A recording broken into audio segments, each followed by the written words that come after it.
Yeah, man, what an experience that farm was. Oh my God, man, that farm was amazing. I think, for a lot of people that know me and know the journey that I've gone through over the past couple of years, and like I've started to not move away from the restaurant industry, but definitely move more towards like what's behind the food, right, like. And you read Michael Pollan and you read Dan Barber, and they kind of keep talking about moving to the agricultural side. And then I started school, and it's like things get kind of like not demystified, they get murky, right? Like you're taking all these classes and you're like, what am I even going to be doing? Right. And then you go to Iron Shoe Farm. It's unbelievable. We talk with Carla. We talk with Carla Mertz. And we have that on the YouTube, right? But when I talked to her, it just like it all kind of started to fall into place. She was talking about all these, sustainable farming like initiatives that were going on that she was able to get help from. Yep. People who came in and seeded her prairie. Like I could actually see myself having that job in the future, right? Because that's the quintessential piece of the soil. Well, it is. So cool. It was so cool. And then we talked to all the chefs, and they were getting they were getting publicity, they were getting an opportunity to show their creativity, but they were also getting this like incredibly unique opportunity of working with ingredients that were grown right in front of them. Yep. Yep. And not everything was from that farm, but and to cook right on the grounds, outside, is I think a huge opportunity to start with. Instead of being in a kitchen, like you're out in the elements, like cooking next to flies and shit, and cows, chickens right behind you, like it was pretty surreal, actually. That's a good word, man. That's a good word, like because there was just this constant feeling of that surrealness the whole day. Even when we were eating, it was just like it kind of felt like the beginning part of a scary movie where it's like everything is just too good to be true kind of thing. Except it was just too good to be true the whole day. Right. Surreal is a good word. Yeah. No, it was good. Yep. So we interviewed Steph Hedrick, Trey Dante Hardy, and Scott Pampu. I believe that's the way that you pronounce your name, Chef Scott. That's what I heard somebody say that day. I was always saying Pampoosh, but I was just saying chef. Yeah, well, we referred to him as chef. I'm just saying, I want to make sure that his name gets out there. Right. It's kind of like when people like refer to me as like Christoph. It's like I'm not really super upset that you got my name wrong, but like if you're gonna do it, like if you're gonna, like if I'm in an article and my name is Christopher, it's like no, that's not me. Nobody's gonna be able to find me. Right.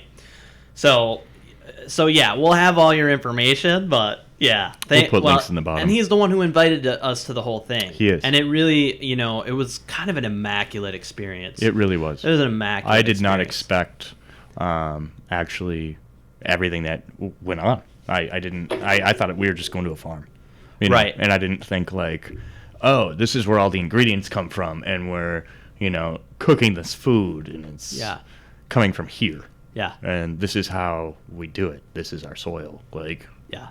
Holy shit. Yeah. I didn't expect that either. I mean, I expected it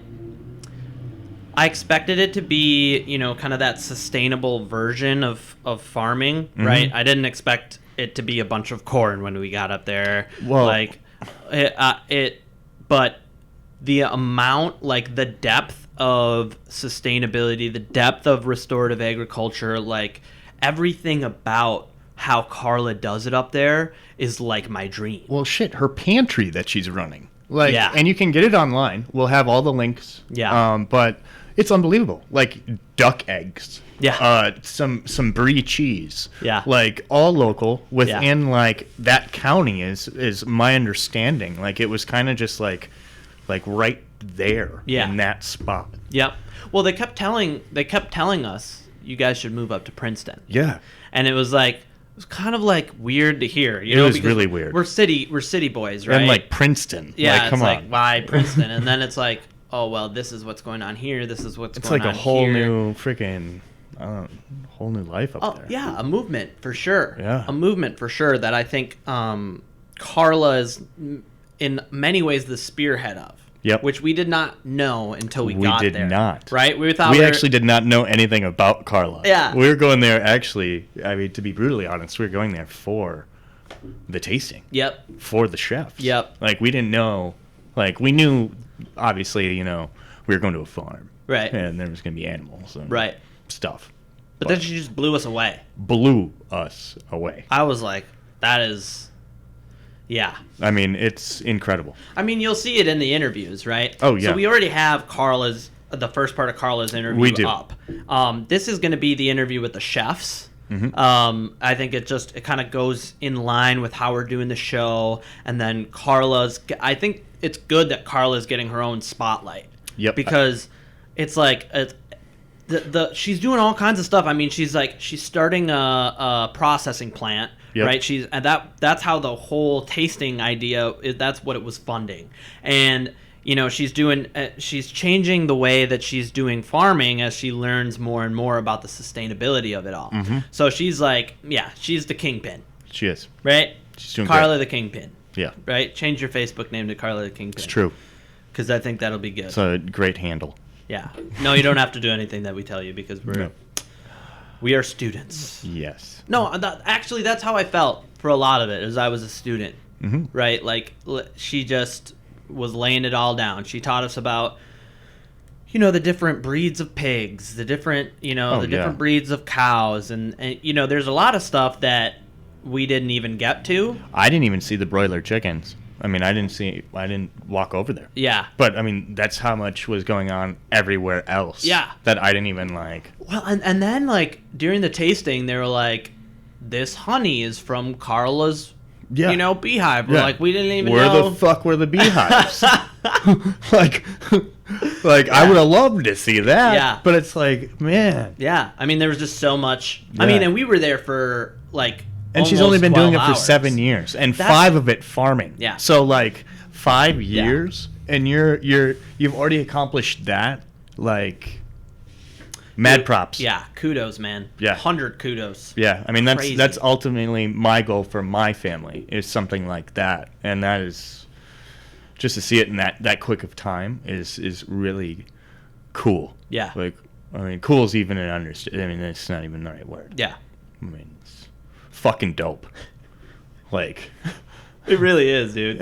It's fucking it's super sick. Yeah. It's super sick. Yeah.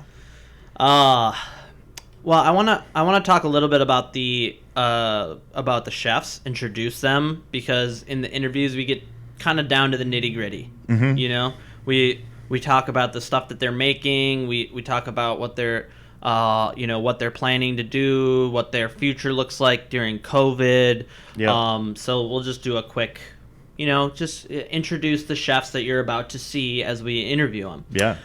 So our first chef that we interviewed is Scott Pampu. Mm-hmm. And he was the executive chef at Four Bells that closed. And then, he's done a lot of stuff with Farm to Table in the past, right? He was operating Corner Table, and there's a lot of story behind him working from that farm aspect. And so he really brought it there, right? You could tell he was in his element. Yep. He sat down, and when he was talking to us, he was like, yeah, I mean, this is kind of what I do, right? This is what I'm known for, right? Yep. Yeah, I think he had some kind of pig nickname. you know? Probably. And that was the whole thing about that was like the main thing for Carla, was like kind of her pork production was like high caliber. She called it the red velvet of pork. Yep. So so we had an interesting conversation with him, and he's been in the industry in Minnesota for a while. It was kind of like nice, you know, he watched our episode with Rebel, and he kind of played off of some of those ideas. So yep. Yeah, it was nice to talk to him. And then our second interview was with Steph Hedrick. Yep. And she just recently got the executive chef position at Lynn Hall. Yes. And South Mini. Yeah. Call out. And she was very bubbly. She was a great personality. It was a good interview. Yeah, I mean, the conversation flowed, yep. and we talk about a beet aioli in the interview, and that really came out in the tasting. Yep. And yeah, I think that people will enjoy her interview, and she had some interesting things to say about kind of the evolution of what her career is becoming. Mm-hmm. So yeah, I think that people will enjoy that. And then Trey Dante Hardy. I think that was a great interview. Oh wow, it was a great interview. I mean, I didn't really know who he was. Nor did I. Yeah, I mean, because most of what he's done has been in Chicago. Yep. Right. And he's worked for multiple Michelin star restaurants. Mm-hmm. He's well acquainted with molecular gastronomy. Didn't he come up here and do Heirloom too? Didn't he? Didn't he spend some time at Heirloom? I think he did. Yeah. And then right now he's doing food. He's doing like the events for the Timberwolves. Yep. Right. So obviously, he's not much going on right now. Doing that, right? Yeah. And that will probably continue. I mean, we don't know. That changes every day, right? I will say that his caprese that he did was fantastic. Oh my gosh, yeah. He was like, I shave balsamic, I set it with agar and then shave it. And we're like, okay, dude. I mean, I trusted him, right? But I was like, it seems a little intense for a caprese. It was perfect. It was beautiful. It was perfect. Beautiful. Perfect. I liked the camembert at the end of the meal, but I think that was my favorite bite that I had was with that shaved balsamic caprese. It was really well done. It was good. It was fresh, and it was just like, yep, I'm on a farm right now. Yep. So I mean, and he talked about. Well, we talked about some of the problems of the industry, right, with mental health and drug addiction, and I think that's really something that we want to highlight on this show. Huge. We don't want it to all be negative, and we don't want it to be depressing, but it is something to talk about, right? Like, bringing up things like Project Black and Blue and the actual problems that are going on in the industry is paramount. Mm-hmm. Paramount. Yeah, so we talked to these guys for about a half hour each, and we're gonna give everybody 15 minutes, and then if you want to watch more, you got to sign up for the Patreon. Yep. Right, and we have multiple tiers, but you can pretty much watch that at any tier, I think, except our lowest. Yeah, just check the website out, and it all explains it on. We'll put the links website. Down below. Yeah. I don't know, man. That's all I want to do for an intro, because I think the rest speaks for itself. I do too, and it's a great episode, and they're great. Yeah. So I mean, so enjoy. Yeah, enjoy. The smell of manure. Oh, it's lovely. Ah, God, it's beautiful. It's where your food came from. You do. Or where it was. Yeah. Presently aware, which is a huge problem nowadays. Presently we gotta teach people that they're actually eating living things, right? Living things. Right now it's staring you in the face. It's about 20 yards away. We got cows. You were just saying, do they think they know who we are? Yeah. They have 100% know that we look at them as a diagram and think, that's a nice looking brisket. Yeah, right. Right. Mm-hmm. I bet the culotte on that is nice. The downside is though, there's 2, right? Yeah. Every animal. I mean, it's like that cut because it's the new, fancy cut to put on the menu, right? Right. But it's like the pork tenderloin. Like there's 2 per animal. Right. And when you see like on a menu in a restaurant, you're like, okay, we just served 20 people tonight. That's 10 animals. What happened to the rest of the animal? Yeah. And the downside is sitting in a freezer somewhere. Right. For guys like us trying to figure out, okay, what the hell can I do with chuck? What can I do with trim? What can I, how do I cut a new steak? Yeah. That we can brand with a funky name and get people to, think, oh, this is the new thing. Yeah, I mean, I think that branding is really key. Charcuterie is really key, and not.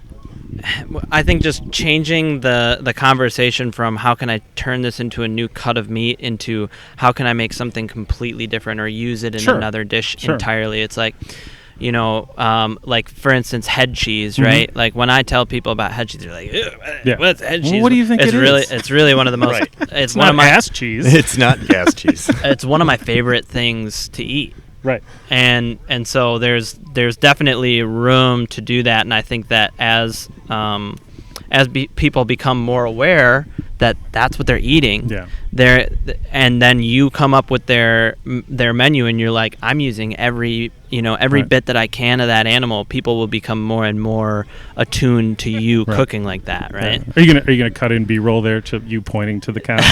For those of you playing at home, he was pointing to the field. There's cattle.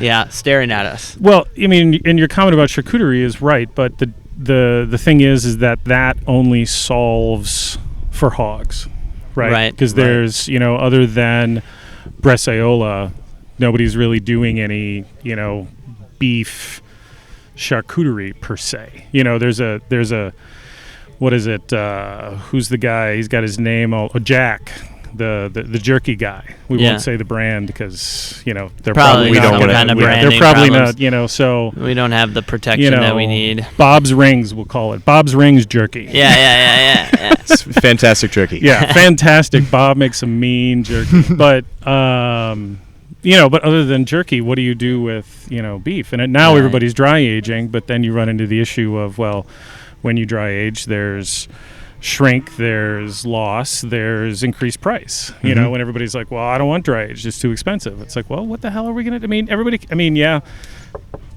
burger craze, right? Thank God for burgers. But at the same point, I don't think it's the burger craze that's messing up the cattle industry. It's more the old school steakhouses that always want tenderloins, that always want ribeyes. They only want loin. Yeah. Right. And there's too much of that still going on that everybody wants that premium cut. Mm-hmm. Yeah. What I wish people understood is that, when an animal is, put down, every ounce of that becomes perishable. And every ounce of that also becomes usable. Yeah. And that's what people don't understand is they look at it and it's like, well, why are ribeyes so expensive? Well, the reason the ribeye is so expensive is there's a limited number. I mean, it's the same reason, pork tenderloin. Right. If 3 of us are going to buy a hog, we're going to talk to or a side of beef, we're looking at $4, $5, sometimes $7 a pound. Figure in processing, maybe it's $8, $9 a pound. Well, we just paid $8, $9 a pound for a burger, right? And we paid $8, $9 a pound for a ribeye. Right. It's all flat. Yeah. Mm-hmm. But when it gets retail and demand, if everybody would start buying more chuck and understand it and figure out how to cook it, the economics could be shifted.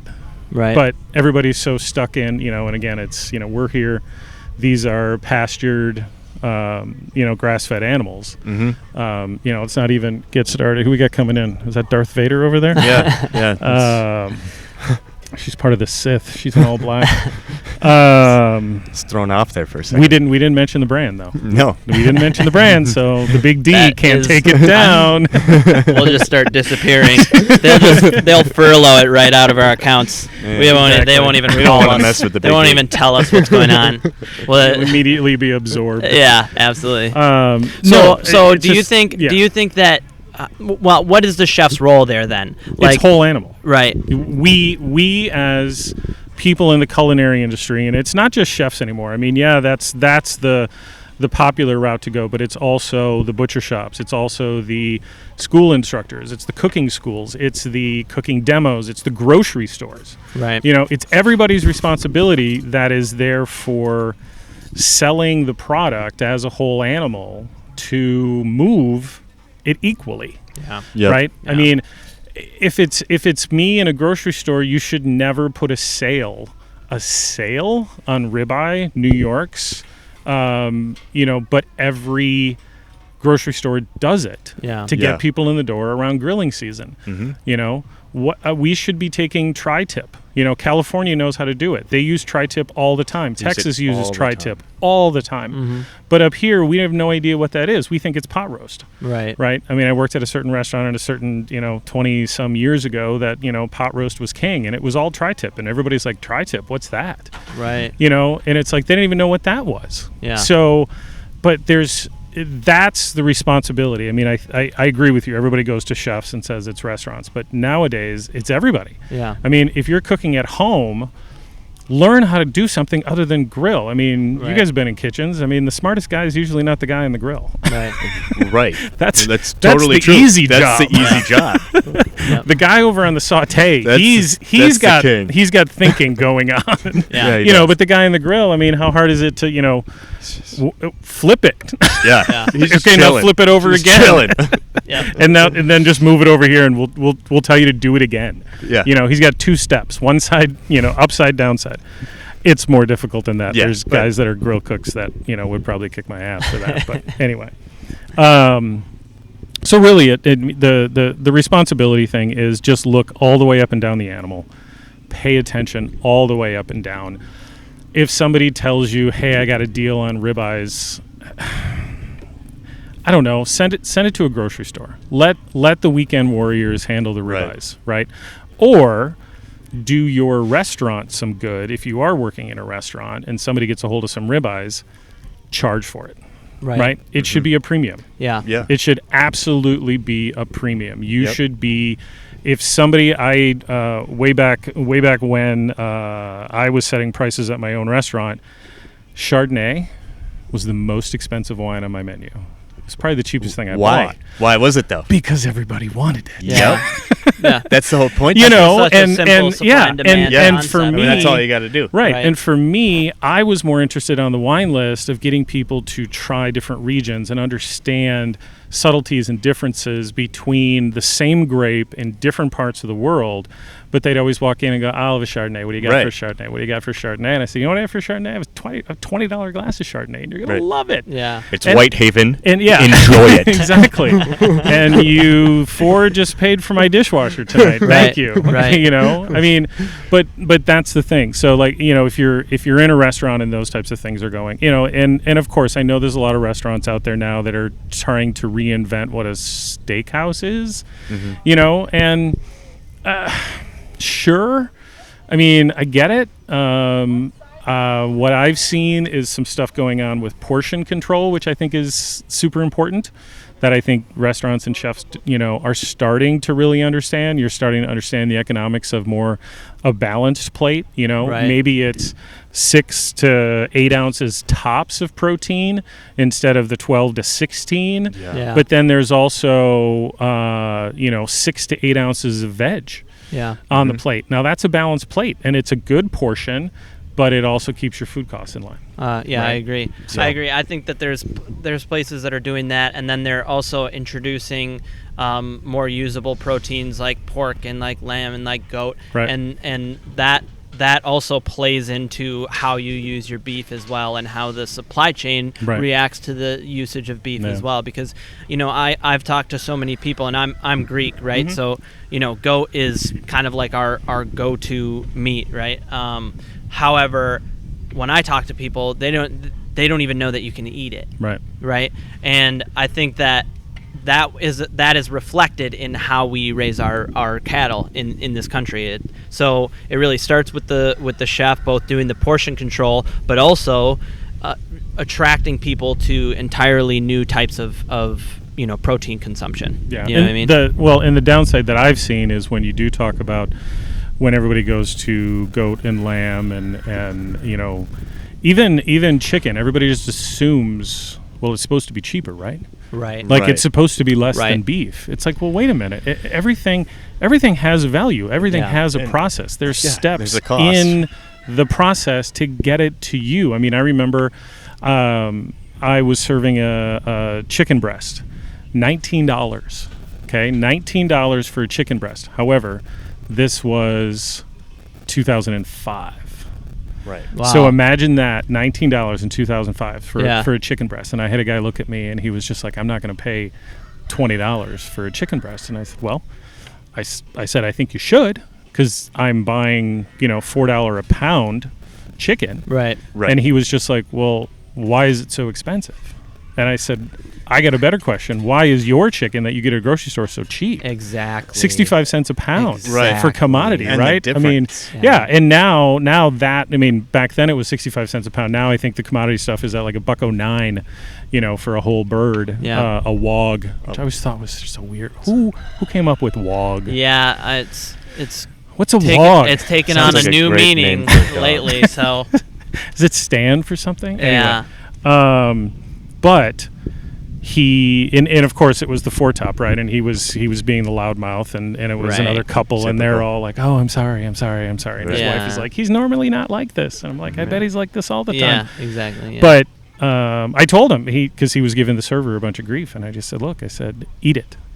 I said, if you're not full and you're not satisfied, I'll buy everybody's meal, but I want you to eat it. And I walked away, and he ended up eating it. And they had dessert. He was very quiet the rest of the meal. Of course. The server was like, he's not talking to me. I'm going to get screwed on my tip. Right. He's going to take it out on me. What have you done? So I went back again, and I was just like, I really hoped you enjoyed it. I'm not trying to be adversarial, but I just want people to understand what food costs. And the other couple's like, oh my God, we love it. That you're telling the story. And the wife is like, he's never like this. He's never like this. And so anyway, he left an awful tip, of course, but the other couple slid a little cash in there. Right. Made up for it, and then when they were leaving, his wife kind of gave me the thumbs up or whatever, and we're sorry. We made it out without too big of a scene. Yeah, kind of thumbs up. And nowadays, it's just like that whole conversation again. I'm just like, you can't walk. You can't walk into a place and have no shoes on. You can't walk in without your shirt on. Just put a damn mask on, go in and have your dinner, and then leave, and just leave it alone. Yeah. Right? Yeah. Put a damn mask on. Yeah. This whole thing, that should have been, instead of mask up, it should have been put the damn mask on. Yeah. But this whole thing about, when customers come in, they think immediately. It's like the classic scene of like the guy walks into the room or whatever, and he's got to like start rearranging all the furniture to fit him. It's just like, no. The restaurant industry, we set the table. We understand sight lines, flow, safety, that's the distance. Job. That's, there's so much into setting a room, and then somebody comes in and the first thing to do is like, oh, I want to turn the table this way. Yeah. I like it like this. I want to posture myself like this to show that I'm in charge, or like the best one is this. You come in and everybody's like, move that, move this, move that, move, Yeah. And then halfway through their meal, like, can we get a nap? You just moved them off the fucking table earlier when you came in. Right. But anyway, so I don't know. I think there needs to be much more communication and much more understanding, just all the way around. Yeah. Just understand. And, staff needs to understand that some people don't give a shit about the process. Yeah. People just come in and they don't Well, they don't give a shit at all. Yeah, they don't. Well, some people do, and those are the ones. Oh no, I used to serve. I'll help you. But don't you love but that's those? a percentage of the population. That's a percentage. Exactly. At best, Exactly. Yeah. And it's like now we talked to Carla a little bit about this, but it's now a necessity. Yeah. It's no longer, we're doing this because we're artists, right, or we're doing this because we want to be more creative. We're doing this because it's necessary. Yeah. And totally if you're not on board, it's Yeah. it's time to hop off. Yeah. You know what I mean? Scott, we're gonna cut this off, and we're gonna do we're gonna put the second half of this interview up on the Patreon. So do it. Yeah, thank you, man. Yeah, not a problem. Talking to us. Thank you for bringing us out here. It's been great. Yeah, this will be fun. Hopefully this holds. Hey, so another cook cooking today, or chef, I should say. Steph, thanks for coming on. Yeah, thanks for having us. Happy to be here. Yeah. So you just started a new position at where was it again? The Lynn Hall. Yeah. Mm-hmm. So you're South Minneapolis. So you're the exec now. Mm-hmm. Yep. Hell yeah, kicking it out, doing it. Yeah. Tell us a little bit about that gig and what it entails, kind of post COVID, but just in general. Oh yeah. Well, it's a new world, and the world is crazy, so nothing is crazy. So I was reluctant to begin a new job, a new adventure during this COVID time. Previous to that, I was the executive chef at the Women's Club in Minneapolis. Okay, yeah. And I was asked by a couple of people to consider applying to the Lynn Hall, and I'm friends with the Chef de Cuisine, the former Chef de Cuisine, Nettie Cologne, and she's just a mentor of mine and just an amazing chef, amazing person, and she was retiring, so I thought it serendipitous of a sort that I would attempt to take that position and run with it, with her blessing. And it all worked out. The skill set that they were looking for, the social ethics that they were looking for, I checked a lot of boxes for them. And then, Sweet. I was like, well, it's just an interview. But they checked a lot of boxes for me, and it felt really, really good. Great people. Annie is amazing. And she's doing really good community-focused work. And I think that that's kind of the key piece to making it through this COVID situation. Oh, it totally is. Yeah, being community focused and just see a need, fill a need, and do whatever you got to do to.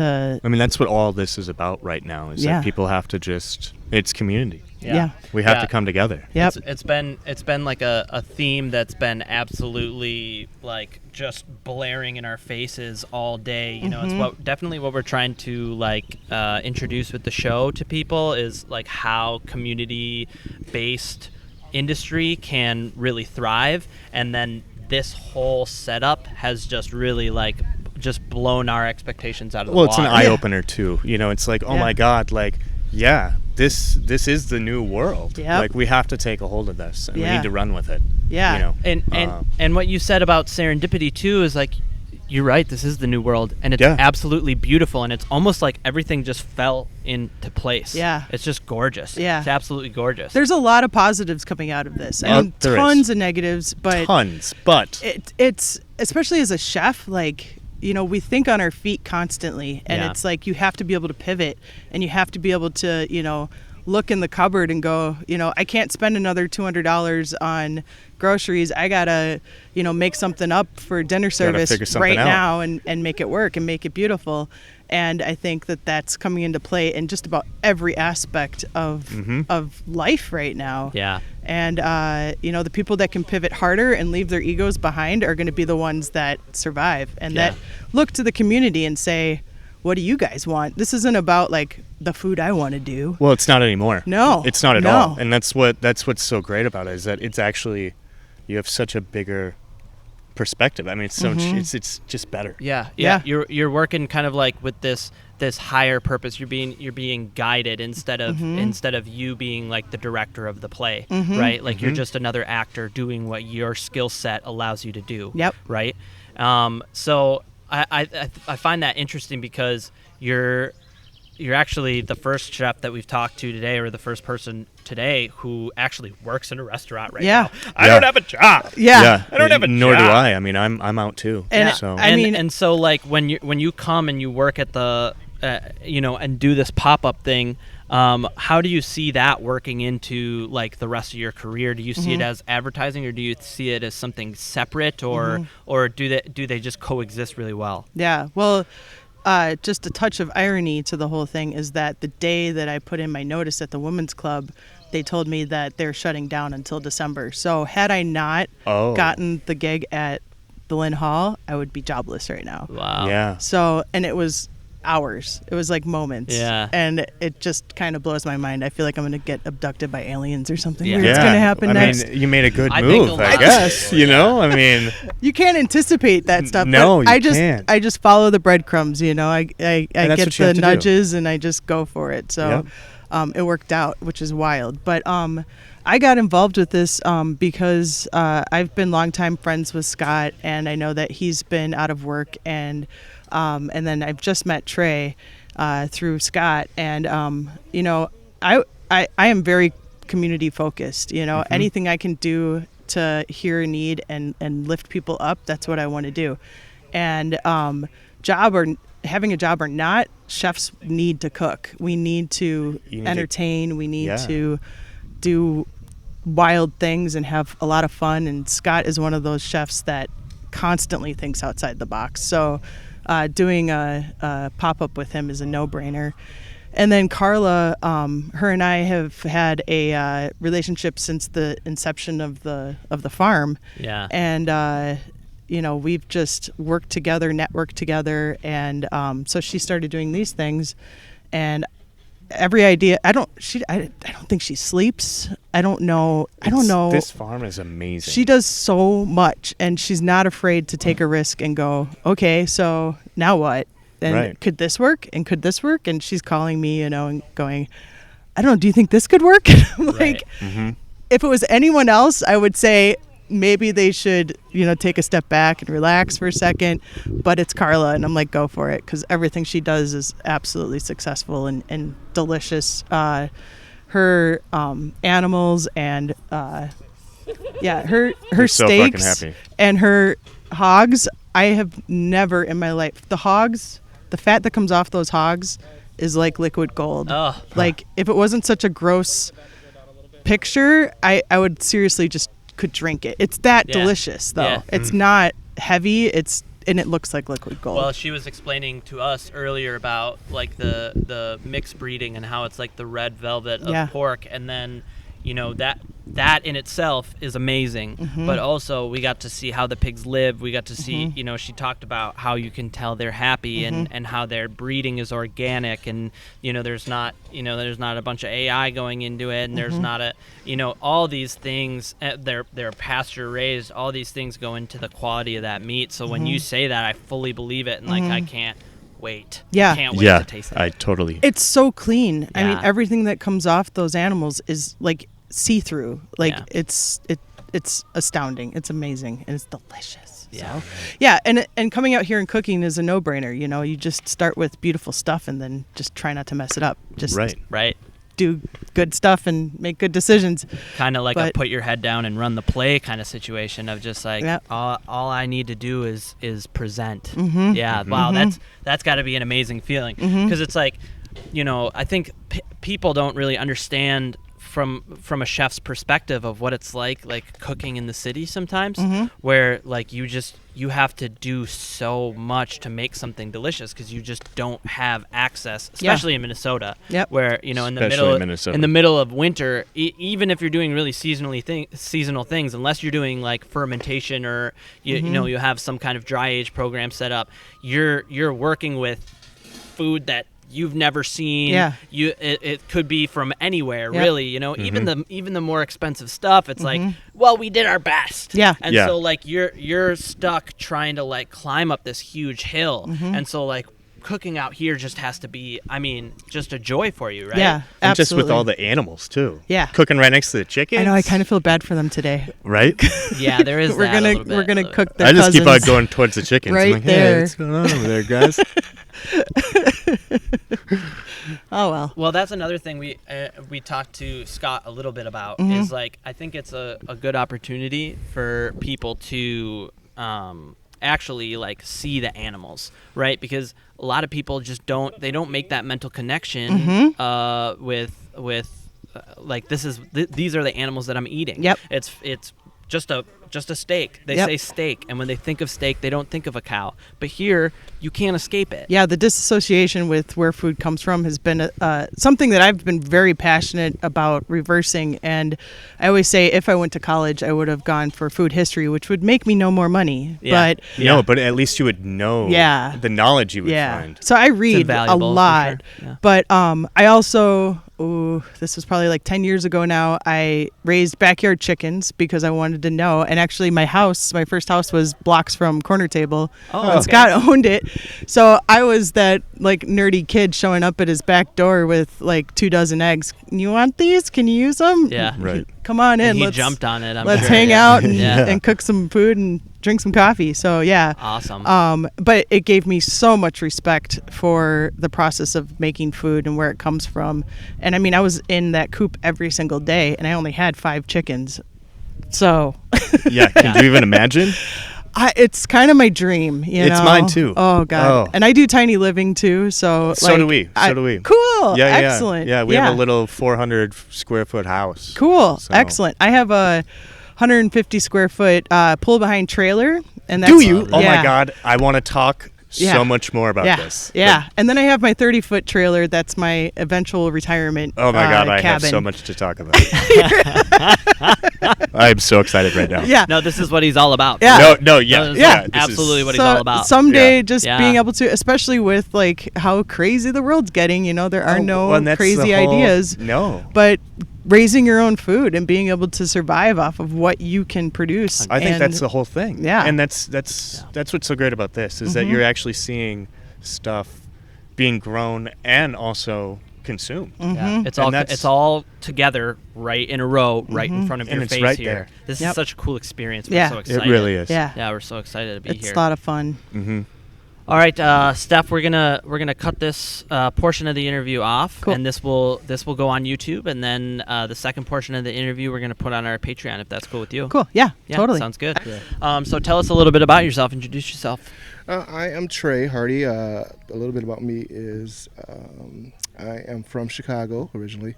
Been in the cities now probably 13, 14 years. Awesome. Let's see.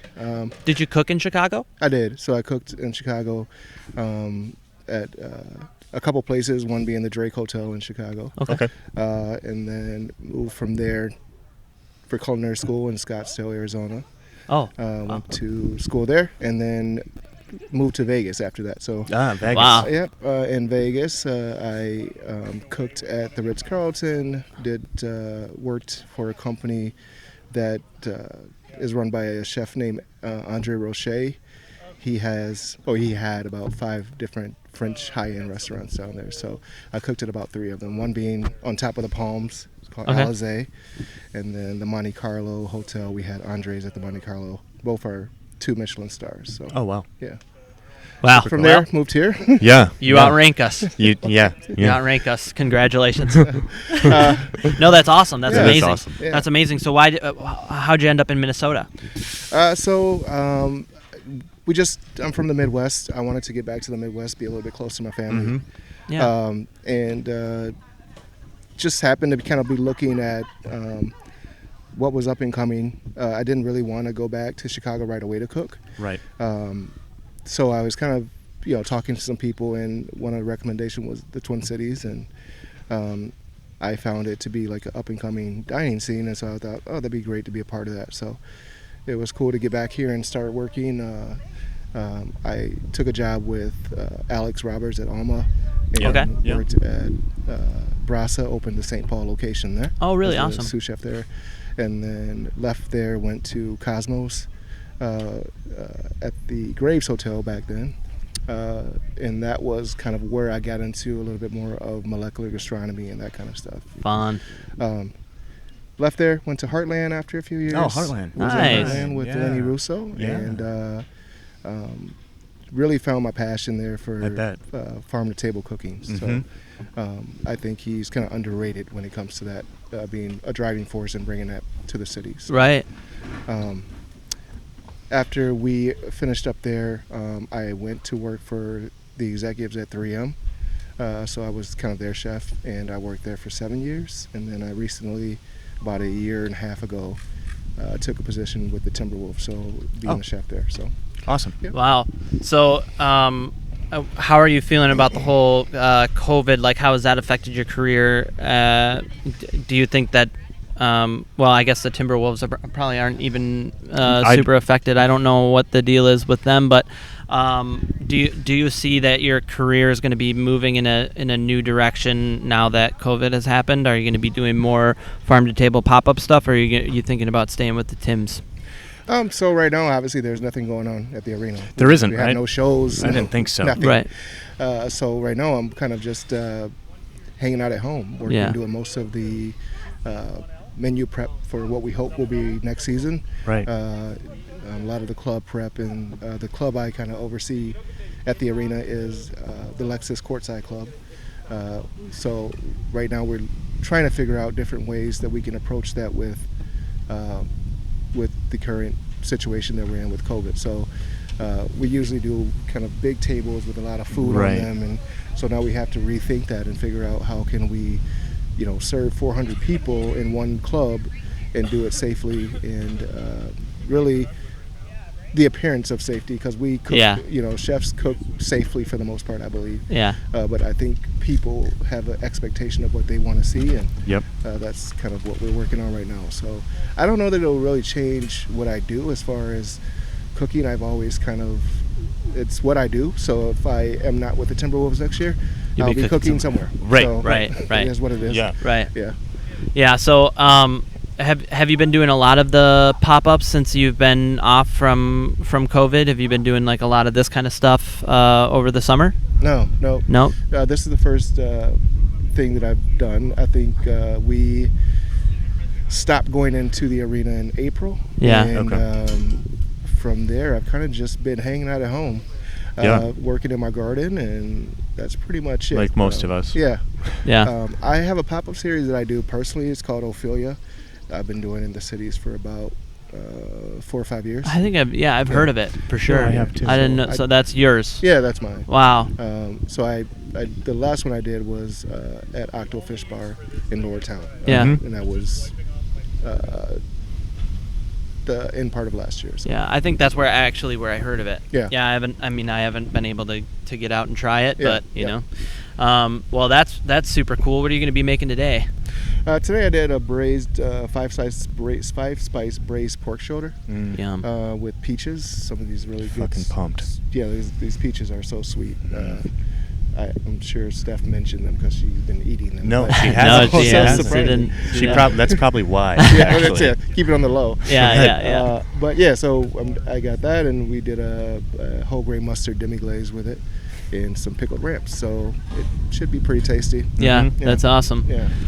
So just a quick question. It sounds like you have like a heavy French background. Mm-hmm. Do you consider yourself a classically French trained chef only, or do you really branch out into a lot of other cultural because like for instance I tend to fuse French techniques and Greek food, French techniques and Latin American food, and that's just kind of what I've grown up with.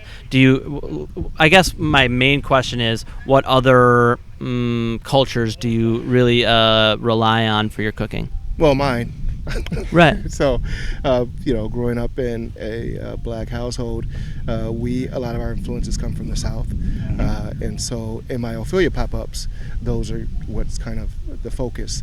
I take a lot of Ophelia is my grandmother, so I take a lot of her recipes and a lot of the ways she cooked, and try to use training that I've received to clean those dishes up and make them a little bit more.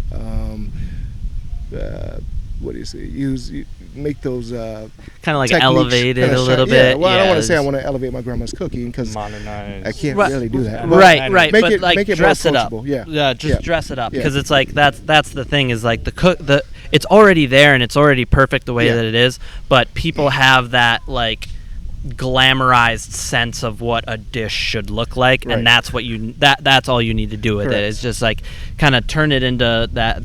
I think modernize is another good way to say it, but that's usually what we say when we're talking about elevated food, right? Like like I worked at It's Greek to Me for years, and the guy grew up on the cobblestones of Thessalonica, right. And it's like his dishes were the best food that I've ever tasted, right? But it all was very rustic, one color, very rustic, and then all you had to do was kind of like make it a little higher and tighter, and then pop some color, do a couple garnishes, and it looked like 2 Michelin star food. Yeah, I think